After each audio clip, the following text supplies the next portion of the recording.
The legendary Scarab Gun, one of the most iconic weapons in the Halo franchise. This behemoth of a gun gave you unlimited power against the Covenant. For years, especially in the early 2000s, many believed this weapon to be a myth. There were so many fake tutorials online that people would go and replicate what they saw and be like, what the hell? This doesn't work at all. Other people would go to Halo forums and would speculate on how to get the gun. It truly was a completely different age of the internet. Eventually, real tutorials came out that showed a player luring a Banshee all the way through the tunnel, hijacking it once you hit the load zone, and flying to the weapon. Halo players since the dawn of time have been performing amazing tricks with the sandbox Bungie gave them. Unique stunts that had never been done before, and some were so cool that Bungie gave them recon. A rare helmet until 2009 that very few people had. In 2024, you can literally turn on the acrophobia skull and fly to the weapon. But today, I'm channeling what it means to be a Halo player. The spirit of getting Halo vehicles where they shouldn't. I'm seeing how many different ways you can get to the Scarab Gun on Halo 2, specifically the level Metropolis. We are pushing Halo 2's creativity to the very limit. And with the addition of split screen on PC added by the community, which by the way is absolutely criminal that Halo Studios hasn't put split screen on PC. So many new exciting things have opened up to the classic Halo games, and I am going to take full advantage. With that said, let's get into the video.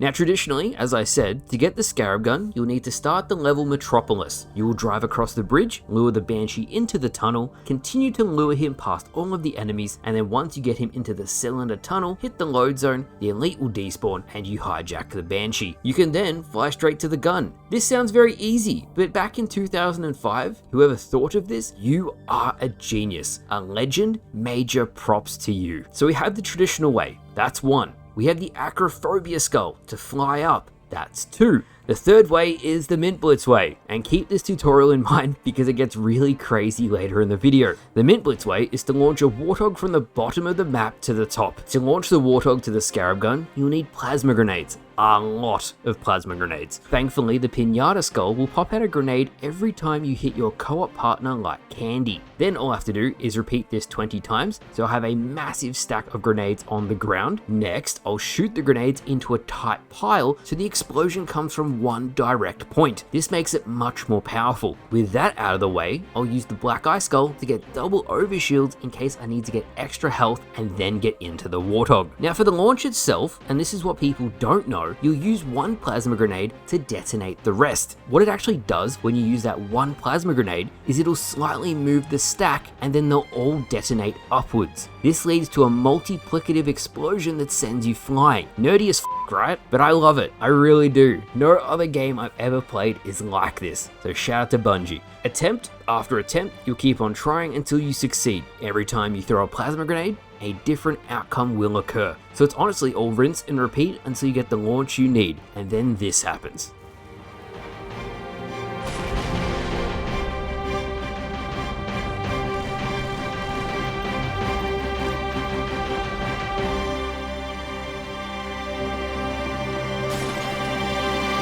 So that's three. Banshee, tick. Acrophobia skull, tick. Warthog, tick. Now when I was playing this video, and in typical Mint Blitz fashion, I got distracted by another idea that was even more impressive when filming this. Remember that stack of grenades I just made, and that I used one plasma grenade to set off the chain reaction to fly to the top of the map? I was like, hang on a minute, what if I set that up at the start of the level? But instead of a plasma grenade, I used the friggin' tank, and then I used that tank to launch across the entire Metropolis bridge and land on a Banshee. I was hyped. You know how cool that would be? This took longer than the Scarab launch, I'll admit, as there was so many different variables to account for. One, when you get out of the Warthog, you can get splattered. Two, you can also go way too far or way too short. Three, the timing just won't be right. This took around 500 resets. But after that many attempts, I learned every single variation I could potentially get with the setup I made. So I knew a couple seconds into the launch where I would roughly end up. And with that level of consistency and enough attempts and all the experience I've had over the last 5 years of going for Halo trick shots, this happened.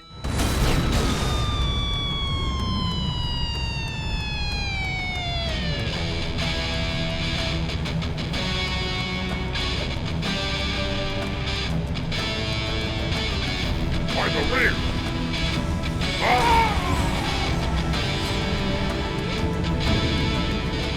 Now back to our regularly scheduled programming. Next we have our fourth way to get to the Scarab Gun, the Pelican Explosive. By having one player stand on top of the Pelican and the other below, you can rocket player 2 to the top of the map with around 500 rocket launcher shots. The bandana skull gives infinite ammo, and this is very time consuming. It probably took 40 minutes, and you can eventually rocket the Pelican all the way to the top of the map. By the way, a future video idea I have is to put a hog on top of the Pelican, put that Pelican on top of the map, and then launch off of it. There's so much I can do with this, so if you want me to do it, leave me a comment. After about 500 rockets, I got to the top of the map, which is now 4 ways to reach the Scarab Gun.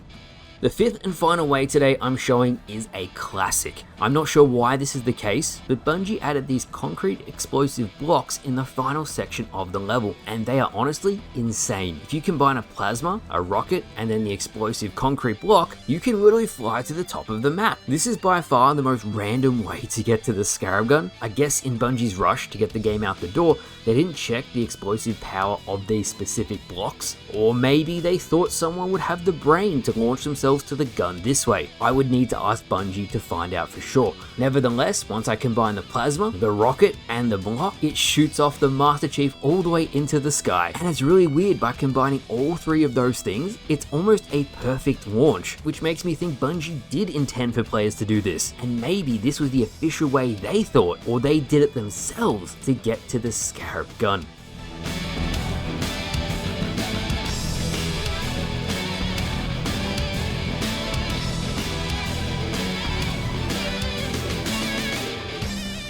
And there you have it, 5 different ways to get to the legendary weapon on Halo 2. The fact that Halo is so damn unique that this is even possible is why, to me, the series is so successful. The only limitation to the gameplay in Halo is the player's mind themselves, and that's why I love the series. To finish off the video in style, I did have one more idea, and that was, what if I fly the Warthog off the top of the map to squish the final elite and to end the level. So with that said, thank you all for watching, I hope you all enjoyed, and for a brick, he flew pretty good.